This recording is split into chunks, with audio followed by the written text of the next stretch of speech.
माननीय Shri Raghav Chadha ji, need to tap India potential in the field of artificial intelligence. Sir, आज मैं जिस विषय पर बात करने के लिए खड़ा हुआ हूं वो आज से भारत से कहीं ज्यादा आने वाले कल के भारत के लिए आवश्यक जरूरी है। मैं बात कर रहा हूं आर्टिफिशियल इंटेलिजेंस की।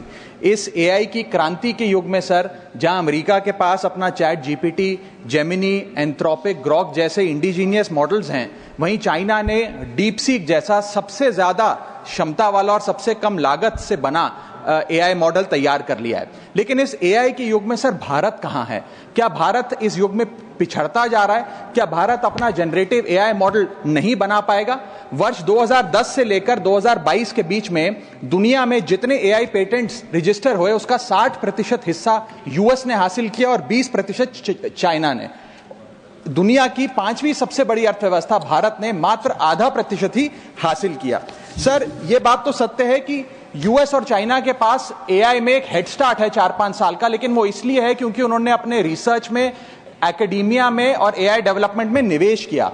सर, भारत की बहुत बड़ी आबादी एआई के वर्कफोर्स का हिस्सा है। बताया जाता है कि एआई की कुल वर्कफोर्स का 15% हिस्सा भारतीयों से बनता है सर, जहां 4.5 लाख भारतीय एआई प्रोफेशनल्स के तौर पे फॉरेन कंट्रीज में काम कर रहे हैं।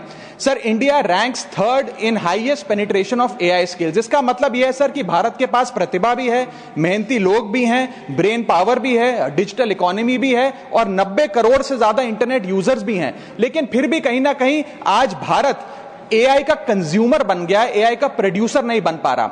सर, ओपन एआई के फाउंडर सैम ऑल्टमैन से जब भारत की एआई पोटेंशियल के बारे में पूछा गया तो उन्होंने भारत को नकारते हुए कहा कि भारत का एआई पोटेंशियल पूरी तरीके से होपलेस है, यानी कि निराशाजनक है।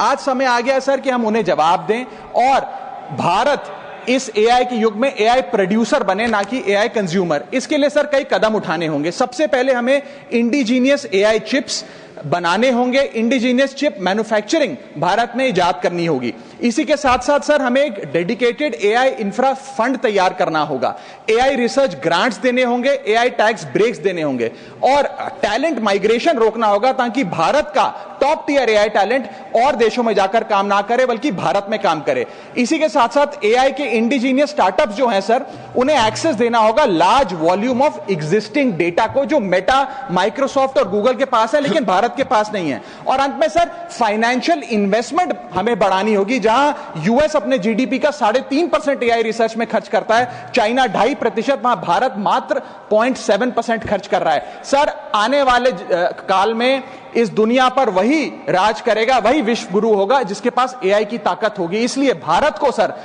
मेक इन इंडिया के साथ साथ मेक एआई इन इंडिया की ओर आगे बढ़ना होगा।